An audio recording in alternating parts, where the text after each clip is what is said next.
Hi friends, welcome to DM classes. Today we will start with practice set 3.2. Question number first. Two circles having radii 3.5 cm and 4.8 cm touch each other internally. Find the distance between their centers. हमें यहाँ पर दो circles दिए हुए हैं जो कि internally एक दूसरे को टच कर रहे हैं. दोनों का रेडियस हमें गिवन है 3.5 सेंटीमीटर एंड 4.8 सेंटीमीटर. तो हमें दोनों के सेंटर के बीच का डिस्टेंस फाइंड करना होगा. सॉल्यूशन. सबसे पहले हम डायग्राम ड्रॉ कर लेते हैं.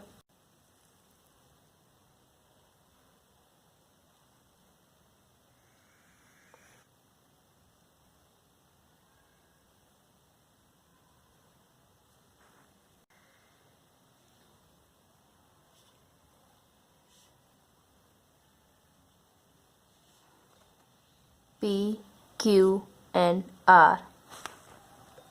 तो हमें दोनों के सेंटर के बीच का डिस्टेंस फाइंड करना है, मतलब पी क्यू की वैल्यू हमें यहाँ पर फाइंड करनी होगी.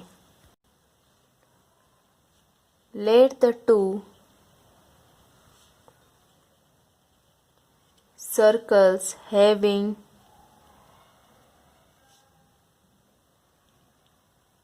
centers P and Q touch each other internally at point R.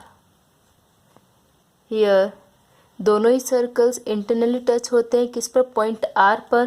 तो हमें यहाँ पर गिवन है Q R equal to 3.5 centimetre. क्योंकि दोनों ही सर्कल का हमें रेडियस गिवन है तो स्मॉल वाले सर्कल का रेडियस हो जाएगा क्यू आर. तो Q R equal to 3.5 centimetre and P R हो जाएगा बड़े वाले सर्कल का रेडियस. तो पी आर इक्वल टू हमें गिवन है 4.8 सेंटीमीटर.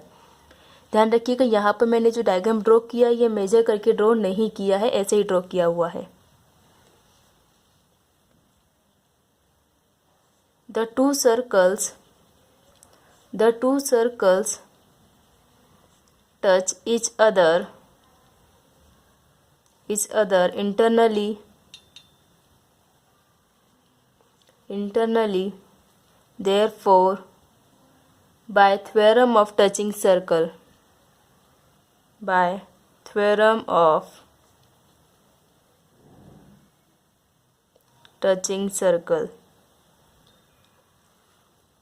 दोनों सर्कल्स एक दूसरे को टच कर रहे हैं इंटरनली, तो हम थ्योरम ऑफ टचिंग सर्कल से लिख सकते हैं कि P Q R collinear points हैं.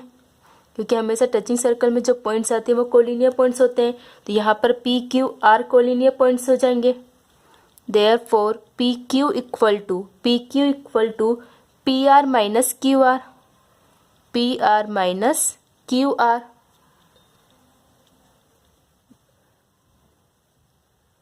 The distance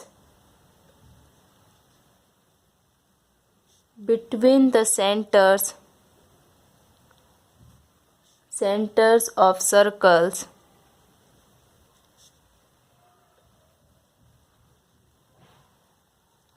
touching internally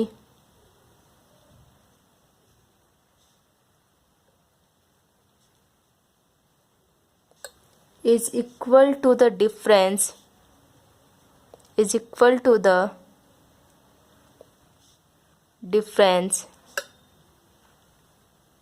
in their radii. Therefore PQ equal to P R minus Q R. तो पी आर की वैल्यू हमें गिवन है 4.8 centimetre minus Q R equal to 3.5 centimetre. Therefore PQ equal to 4.8 minus 3.5 equal to 1.3 centimetre. Therefore the distance between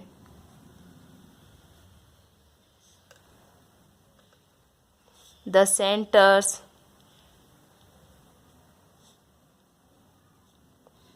of the circles is 1.3 centimeter. answer. Question number 2. Two circles of radii 5.5 cm and 4.2 cm touch each other externally. Find the distance between their centers. हमें यहाँ पर दो circles दिए हुए हैं, दोनों ही circles की radius है 5.5 सेंटीमीटर एंड 4.2 सेंटीमीटर। दोनों ही सर्कल्स एक दूसरे को एक्सटर्नली टच करते हैं, तो हमें यहाँ पर इनका सेंटर्स का डिफरेंस मतलब डिस्टेंस फाइंड करना है। इसके पहले क्वेश्चन में हमें डिस्टेंस फाइंड करना था सेंटर्स के बीच का, लेकिन वो दोनों ही सर्कल इंटरनली टच कर रहे थे। यहाँ पर ये दोनों सर्कल एक्सटर्नली टच कर रहे हैं।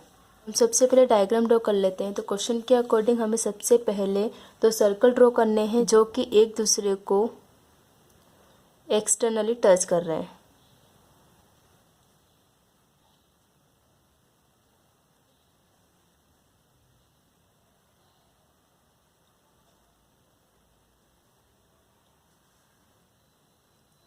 दोनों सर्कल एक दूसरे को एक्सटर्नली टच कर रहे हैं, तो यहाँ पर जो इनका टचिंग पॉइंट है वो है Q।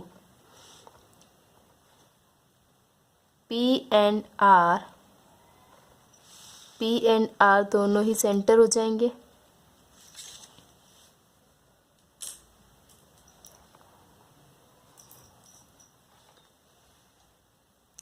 Solution. Let the two circles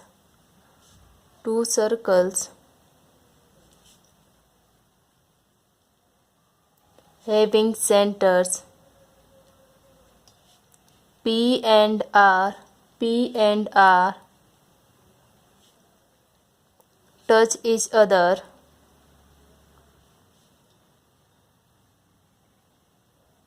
externally at point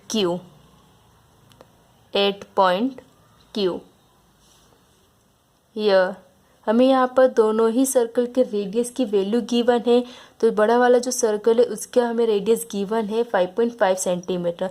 तो मतलब यहाँ पर पी क्यू की वैल्यू हो जाएगी 5.5 सेंटीमीटर।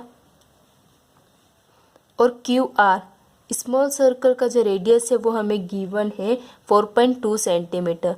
तो यहाँ पर क्यू आर की वैल्यू हो जाएगी 4.2 centimetre. The two circles touch each other externally, therefore, by theorem of touching circle, theorem of touching circles, theorem of touching circle से हम कह सकते हैं कि P Q R collinear points हैं। देयरफॉर अब हमें यहाँ पर दोनों के सेंटर के बीच का डिस्टेंस फाइंड करना है, मतलब पी आर की वैल्यू फाइंड करना होगा। तो पी आर के लिए हम लिख सकते हैं पी क्यू प्लस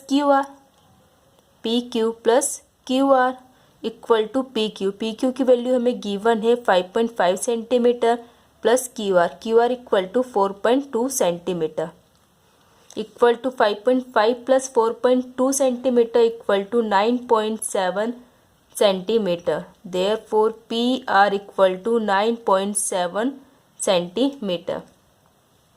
अब P R equal to P Q plus Q R के लिए रीजन तो सेम रहेगा। The distance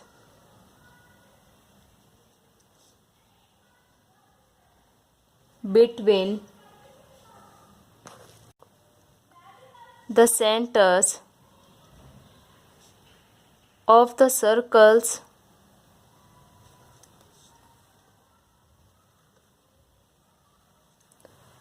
touching externally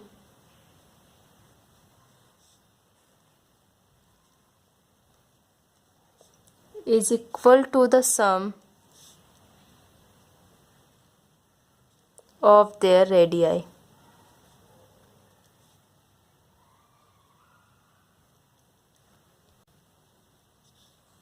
Therefore, the distance between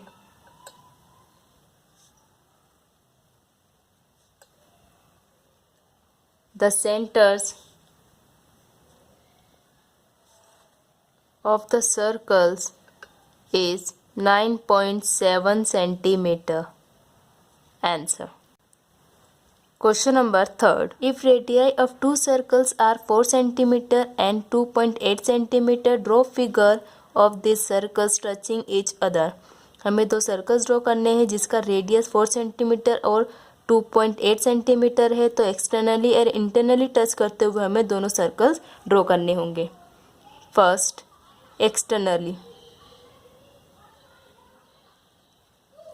तो सबसे पहले हम एक सर्कल ड्रॉ करते हैं 4 सेंटीमीटर का.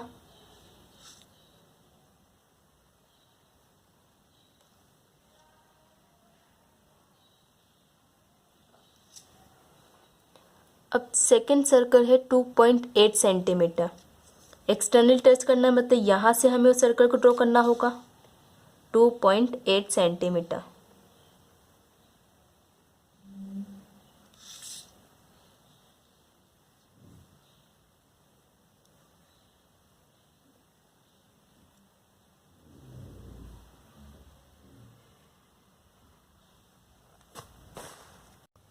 यहाँ पर हमने इन दोनों ही सर्कल को ड्रॉ कर लिया है. अब यहाँ से इनका जो सेंटर पॉइंट है, इन सेंटर पॉइंट को आपस में ज्वाइन कर देते हैं. तो P R और जो टचिंग पॉइंट है इसे हमने नाम दिया Q. तो PQ की वैल्यू हमारे पास 4 सेंटीमीटर एंड QR की वैल्यू है 2.8 सेंटीमीटर. कैन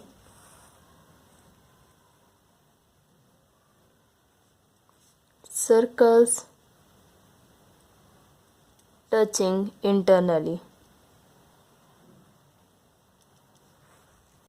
तो हमें सबसे पहले 4 सेंटीमीटर का मेजरमेंट लेकर एक सर्कल ड्रॉ करना है.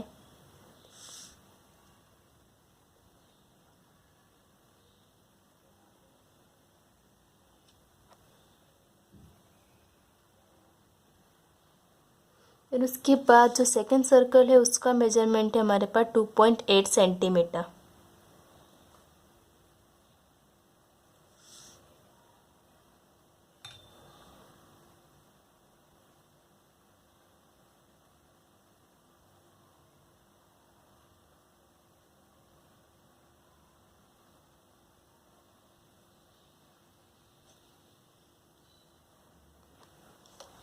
अब हमें यहाँ पर जो इसके सेंटर्स पॉइंट मिले हैं उसे ज्वाइन कर देते हैं.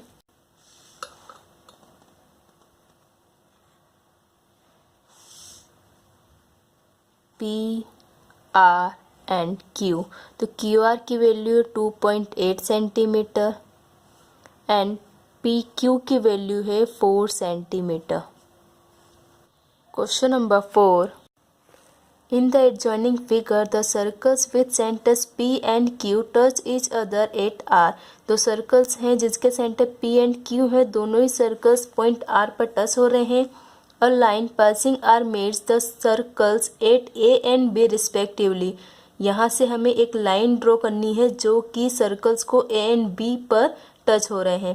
Prove that segment AP is parallel to segment BQ.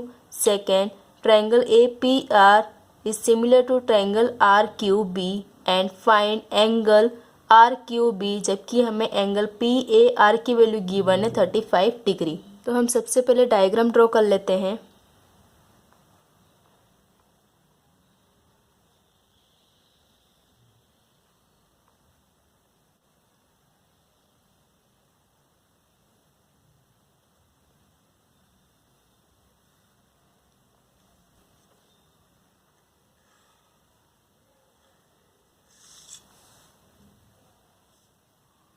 दोनों ही सर्कल R पॉइंट पर टच हो रहे हैं. इन दोनों का सेंटर है P एंड Q. अब यहाँ से एक लाइन जा रही है जो कि सर्कल को A एंड B पॉइंट पर टच कर रही है. टचिंग पॉइंट R से एक लाइन ड्रॉ करनी है जो कि सर्कल्स को A एंड B पॉइंट पर टच कर रही है, इंटरसेक्ट कर रही है. Joint segment AP and BQ.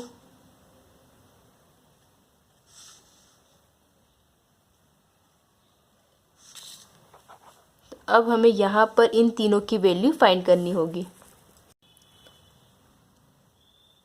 Solution. The circles with centre P and Q touch each other at R. Therefore, by theorem of touching circles,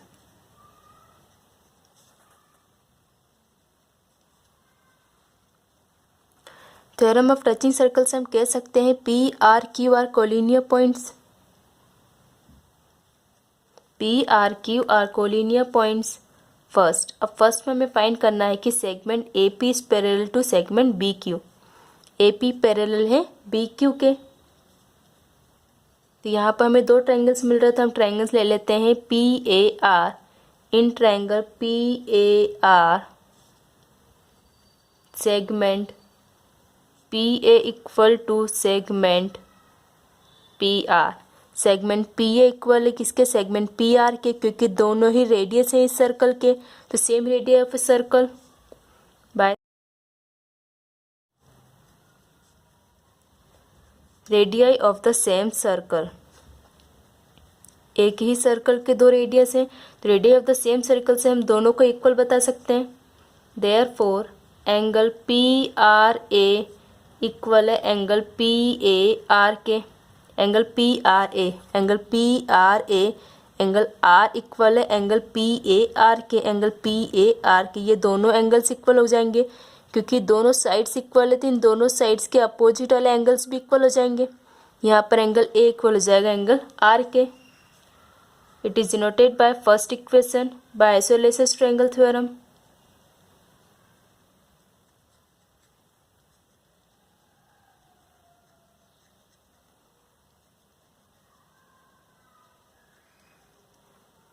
अब जिस तरीके से यहाँ पर हमने ट्रायंगल पी ए आर लेकर सॉल्व किया था, सेम इसी तरीके से हम ट्रायंगल बी क्यू आर लेकर भी सॉल्व करेंगे। Similarly in triangle Q B R, therefore segment QR equal to segment QB, because यहाँ पर देखिए हमने ट्रायंगल लिया है क्यू आर बी। इन दोनों ही ट्रायंगल्स में क्यू आर इक्वल है क्यू बी के, क्योंकि ये एक ही सर्कल के दो रेडियस हैं। तो हम लिख सकते हैं radii of the same circle.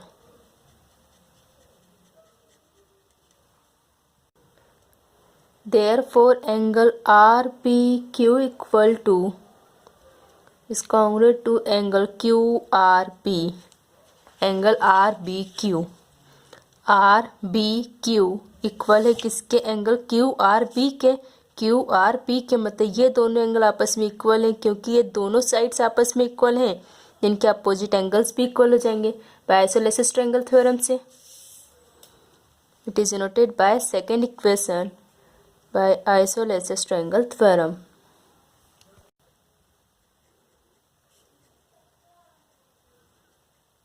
Triangle theorem.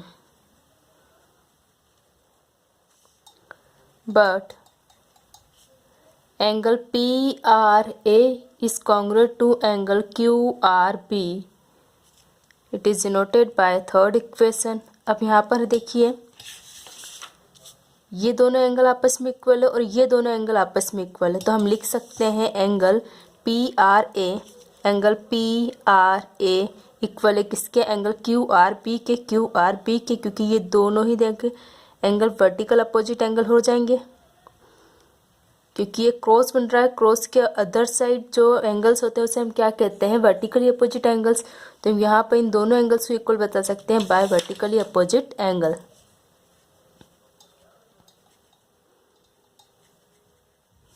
vertically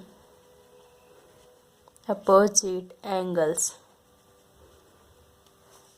Therefore, from equation first and second, यहाँ देखिए इक्वेशन फर्स्ट में angle P R A equal है एंगल ए के। ये दोनों एंगल्स आपस में इक्वल है, और इक्वेशन सेकेंड में ये दोनों एंगल्स आपस में इक्वल है। तो इक्वेशन थर्ड में हमने इन दोनों एंगल्स को इक्वल बता दिया, तो बचे कौन से? ये और ये एंगल, मतलब एंगल ए इक्वल हो जाएगा किसके? एंगल बी के। From equation first and second, Therefore, angle PAR is congruent to angle RBQ, मतलब एंगल A इक्वल हो जाएगा एंगल B के. It is denoted by fourth equation from equation first and second. But they are a pair of alternate angles formed by transversal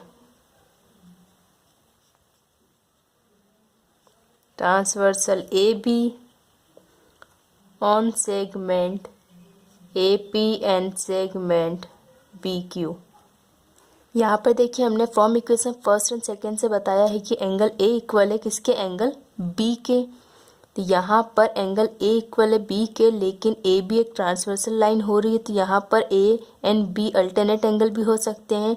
तो यहाँ पर हम कह सकते हैं कि segment AP is parallel to segment QB. हमें यही प्रूफ करना था क्योंकि ये एंगल इक्वल होगा, ये दोनों एंगल्स इक्वल हो गए हैं, तो ये AB एक ट्रांसवर्सल लाइन हो जाएगी. तो हम कह सकते हैं AP is a parallel to QB. Therefore, segment AP is parallel to segment QB. अब सेकेंड में हमें इन दोनों ही ट्रायंगल्स को आपस में सिमिलर बताना है. Triangle APR and triangle RQB. APR and QRB. In triangle APR and triangle RQB, therefore angle PAR is congruent to angle QRB from equation first and third. Equation first second third में हम पहले ही angles को equal बता चुके हैं. तो यहाँ पर एंगल A इक्वल होगा किसके, एंगल R के. यहाँ पे देखिए ये एंगल A इक्वल होगा किसके, एंगल R के, from equation first and third.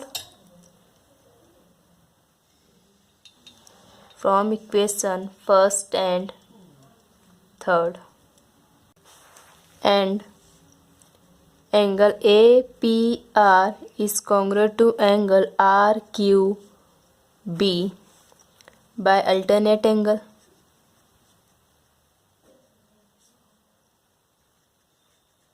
Alternate angle से दोनों एंगल्स भी इक्वल हो गए. तो यहाँ पर एंगल टेस्ट से दोनों ही ट्रायंगल सिमिलर प्रूफ हो जाएंगे. Therefore triangle APR similar to triangle RQB by a test of similarity.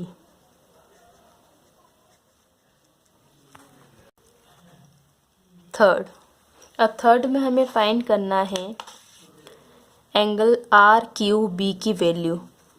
RQB की वैल्यू हमें ये एंगल फाइंड करना है, जबकि हमें एंगल PAR की वैल्यू गिवन है 35 degree. Angle PAR equal to 35 degree it is given. But we know that angle RBQ equal है किसके, एंगल PAR के. हमने पहले प्रूफ किया है कि एंगल RBQ इक्वल है एंगल PAR के. ये इक्वेशन फोर्थ में हम पहले प्रूफ कर चुके हैं. फ्रॉम इक्वेशन फोर्थ, तो ये दोनों एंगल्स इक्वल है, मतलब इन दोनों एंगल्स की वैल्यू कितनी हो जाएगी, 35 डिग्री. तो angle RBQ equal angle PAR equal to 35 degree. अब इन ट्रायंगल RQB अब हमें फाइंड करना है एंगल Q की वैल्यू. तो इसके लिए हमने ट्रायंगल लिया RQB. तो इसमें हमें एंगल A की वैल्यू मिल चुकी है 35 डिग्री. तो एंगल B की वैल्यू कितनी है, यहाँ पर हमें एंगल B की वैल्यू मिली है 35 डिग्री. यहाँ पर जब एंगल B की वैल्यू 35 डिग्री है तो एंगल R की वैल्यू भी 35 डिग्री होगी, क्योंकि ये दोनों ही साइड्स इक्वल हैं तो अपोजिट एंगल्स भी इक्वल होते हैं. तो एंगल R इक्वल होगा एंगल B के, मतलब 35 डिग्री एंगल R भी होगा और 35 डिग्री एंगल B भी हो जाएगा. Angle RQB plus angle RBQ plus angle QRB equal to 180 degree. by sum of the measures of angles of a triangle is 180 degree. Sum of the measures of angles of a triangle is 180 degree. Therefore, angle RQB plus angle RBQ plus angle RBQ, क्योंकि angle B और angle R दोनों angle equal है तो यहाँ पर angle QRB की जगह भी मैं लिख सकती हूँ angle RBQ equal to 180 degree. Therefore angle RQB plus 1 + 1 = 2 angle RBQ equal to 180 degree. Therefore angle RQB plus 2 into angle RBQ equal to 35 degree. हमने अभी फाइंड किया angle RBQ equal to 35 degree equal to 180 degree. अब बस हमें इसे solve करना होगा जिससे हमारी वैल्यू आ जाएगी एंगल RQB की. Therefore angle RQB plus 2 into 35 equal to 70 degree equal to 180 degree. Therefore, angle RQB equal to 180 degree minus 70 degree. Therefore, angle RQB equal to 110 degree. Answer. Question number 5. In the adjoining figure, the circles with centers A and B touch each other at E. दो circle हैं जिसके centre A and B हैं, दोनों ही circle E point पर touch हो रहे हैं. Line L is the common tangent which touches the circle eight AC and D. Line L जो कि कॉमन टेंजेंट है वो दोनों ही सर्कल को C and D पॉइंट पर टच कर रही है. Find the length of CD, तो हमें CD की वैल्यू फाइंड करनी होगी. Find the radius of the circle, हमें दोनों सर्कल का रेडियस गिवन है 4 सेंटीमीटर एंड 6 सेंटीमीटर. तो हम सबसे पहले डायग्राम ड्रॉ कर लेते हैं.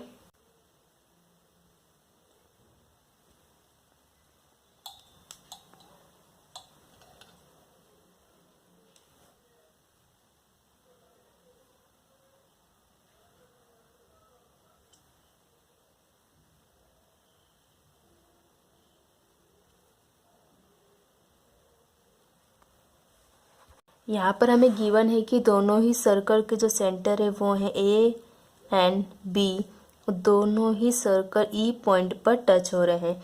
तो हमें एक टेंजेंट ड्रॉ करना है जो कि दोनों के लिए कॉमन टेंजेंट है.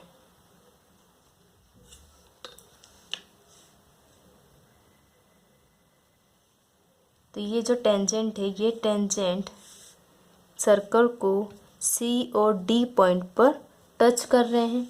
तो हमें यहाँ पर ये CD की वैल्यू मतलब यहाँ से लेकर यहाँ तक की इतनी वैल्यू फाइंड करनी है. तो उसके लिए हम यहाँ पर कुछ कंस्ट्रक्शन कर लेते हैं.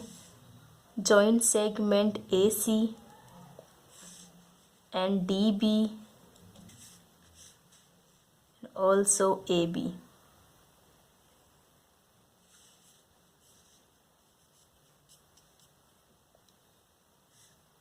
अब हमें यहाँ पर हमने सबको जॉइंट तो कर दिया. अब हमें यहाँ से A से पॉइंट A से DB के ऊपर एक परपेंडिकुलर लाइन ड्रॉ करनी है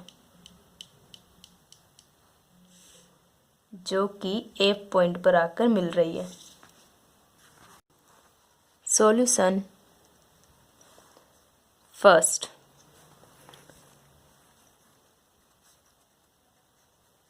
the circles with centers A and B touch each other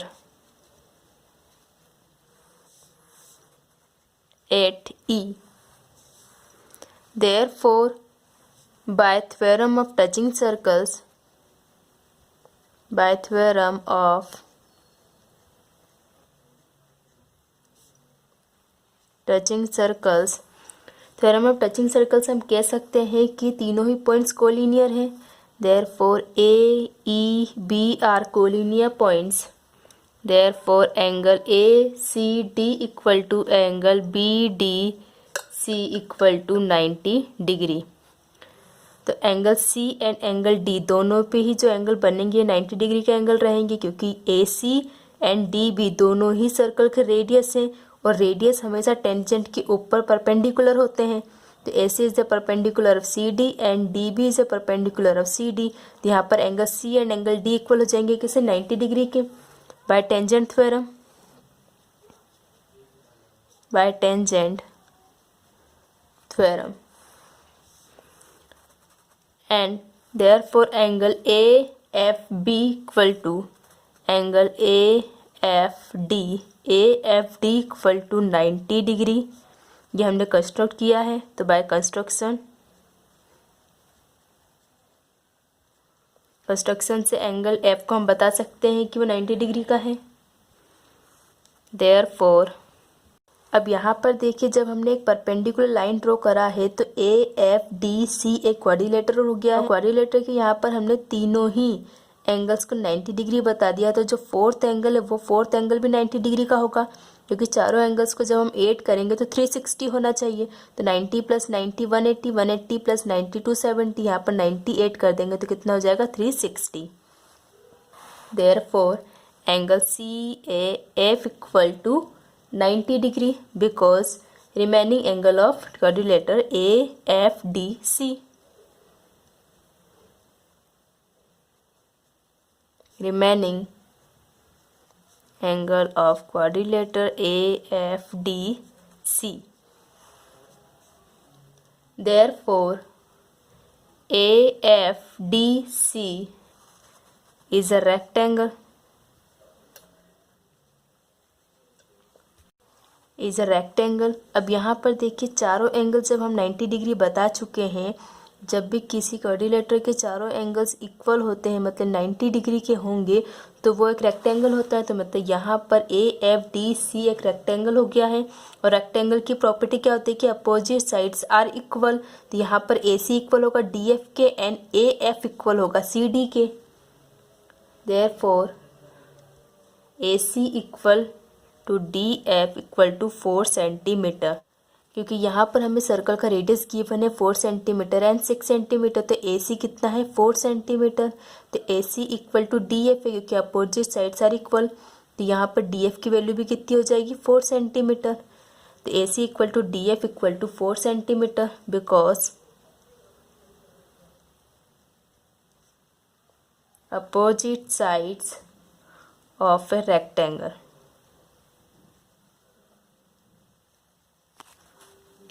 अब देखिए, यहाँ पर हमें CD की वैल्यू फाइंड करनी, तो CD की वैल्यू फाइंड करने के लिए हमें BF की वैल्यू भी मालूम होनी चाहिए, तब जाकर हम AB की वैल्यू एंड CD की वैल्यू फाइंड कर पाएंगे। यहाँ हमें AC एंड DF की वैल्यू तो मिल चुकी है 4 सेंटीमीटर। BD की वैल्यू भी हमें गिवन है कितनी 6 सेंटीमीटर, क्योंकि सेकेंड सर्कल का जो रेडियस है वो कितना है 6 सेंटीमीटर। मतलब पूरा BD की वैल्यू 6 सेंटीमीटर है और DF की वैल्यू 4 सेंटीमीटर है। तो हम BD में से अगर DF माइनस करेंगे तो BF की वैल्यू आ जाएगी। Now BD equal to BF plus DF, BF plus DF equal to BD because DF P are collinear points. एक ही लाइन में मतलब कोलिनियर पॉइंट्स हो जाएंगे, तो BD equal to BF plus FD हम लिख सकते हैं। Therefore BD equal to 6 equal to BF की वैल्यू हमें फाइंड करना है plus DF equal to 4 centimetre. अब बस हम इसे सॉल्व कर लेंगे जिससे हमें BF की वैल्यू मिल जाएगी। इस तरीके से तो हम BF की वैल्यू फाइंड कर लेंगे, लेकिन अब हमें AB की वैल्यू भी फाइंड करनी होगी। Therefore BF equal to 6 minus 4, therefore BF equal to 2 centimetre. Also AB equal to, अब हमें AB की वैल्यू फाइंड करनी, तो AB के लिए हम क्या लिख सकते हैं AE plus EB because AEB are collinear points. AB की वैल्यू हमें फाइंड करना है, जबकि AE एंड EB की वैल्यू हमें गिवन है 4 centimetre and 6 centimetre. Therefore AB equal to 6 plus 4 equal to 10 centimetre. अब सेकेंड सेकेंड में हमें फाइंड करना है सी डी की वैल्यू। ए बी की वैल्यू फाइंड करने के बाद यहाँ पर हमें बी एफ की वैल्यू तो मिल चुकी है, हमें फाइंड करना होगा ए एफ की वैल्यू, कि A F equal to C D है। तो A F equal to C D, तो ए एफ की वैल्यू जो होगी वही वैल्यू सी डी की होगी। तो हम यहाँ पर सबसे पहले ए बी की वैल्यू फाइंड करेंगे, ए ई प्लस ई बी लिख कर। ए बी की वैल्यू आने के बाद बी एफ की वैल्यू तो हम फाइंड कर चुके हैं पहले ही। तो यहाँ पर हम पाइथागोरस थ्योरम का यूज़ करके, क्योंकि 90 डिग्री के अपोजिट वाली साइड कौन सी, ए बी, तो ए बी हाइपोटेनस साइड हो जाएगी। तो यहाँ पर हम पाइथागोरस थ्योरम यूज़ करके एफ की वैल्यू फाइंड कर लेंगे, F equal to C D, क्योंकि रेक्टेंगल के अपोजिट साइड्स इक्वल होती हैं। तो F equal to C D, F की वैल्यू फाइंड करने के बाद सी डी की वैल्यू भी हमारी आ जाएगी। Now in triangle A F B, angle A F B equal to 90 degree by construction. तो हम यहाँ पर पाइथागोरस थ्योरम से लिख सकते हैं ए बी स्क्वायर, क्योंकि हमने A F perpendicular line draw करा था तो angle F equal to 90 degree हो जाएगा। तो यहाँ पर ए एफ बी पर पाइथागोरस थ्योरम यूज़ करके हम लिख सकते हैं A B square equal to A F square plus B F square by Pythagoras theorem.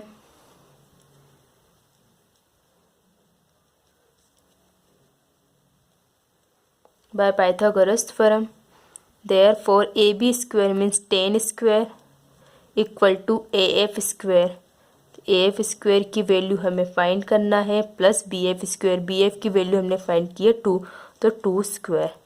therefore AF square equal to 100 minus 4, 10 का स्क्वायर हो जाएगा 100 तो 2 का स्क्वायर हो जाएगा 4। तो AF स्क्वायर इक्वल टू 100, 2 को इक्वल टू के लेफ्ट में से लेके जाऊंगी तो माइनस का हो जाएगा, तो 100 minus 4। Therefore AF square equal to 100 minus 4 equal to 96। By taking square root, by taking square root of both sides,